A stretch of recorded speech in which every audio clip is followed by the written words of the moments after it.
Hi friends, welcome back to చామంతి blogs. అందరు ఎలా ఉన్నారు? బాగున్నారా? ఇవాళ రెసిపీ వచ్చి మా ఇంట్లో మామిడికాయ పచ్చడి ఎలా పెట్టుకున్నామో మీ అందరికీ చూపిద్దాం అనుకుంటున్నాను.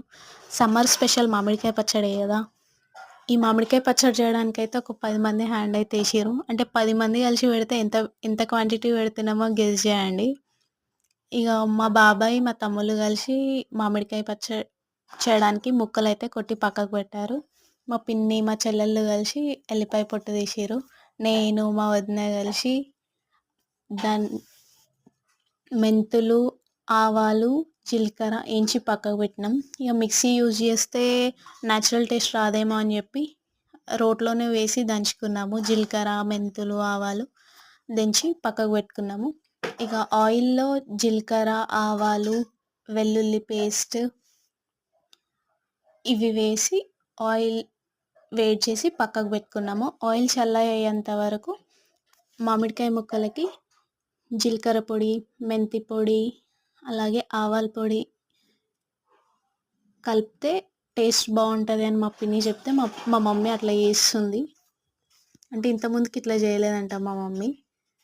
ఇక మా పిన్ని ఇట్లా చేయాలంటే మా మమ్మీ అట్లా చేస్తుంది. ఇక అట్లనే ఉప్పు, కారం సరిపడా తీసుకొని ఆ రెండు కూడా ముక్కలకి పట్టించాలి అంటే ముక్కలకి పట్టిస్తుంది.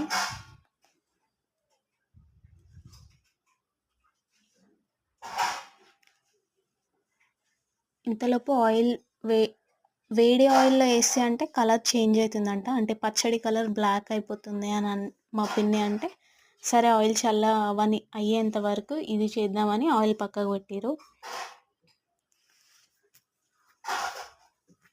ఇక మేమందరం అయితే మా మమ్మీ చుట్టూ కూర్చొని ఎప్పుడు కంప్లీట్ చేస్తుందా, లాస్ట్ సెగ్మెంట్ ఎప్పుడు వస్తుందా అని వెయిట్ చేస్తున్నాము. ఇక మా మమ్మీ ఆ రెండు వేసి కలిపేసింది మంచిగా. ఇక కలుపుతుంటే మా మమ్మీ మా పిన్ని ఆయిల్ సరిపోతుందా లేదా, ఉప్పు కారం సరిపోతుందా లేదా అని డౌట్ వస్తుంది వాళ్ళకి. ఎందుకో ఇంతమంది హ్యాండ్ ఉంటే డౌట్ వస్తుంది కదా కామన్గా.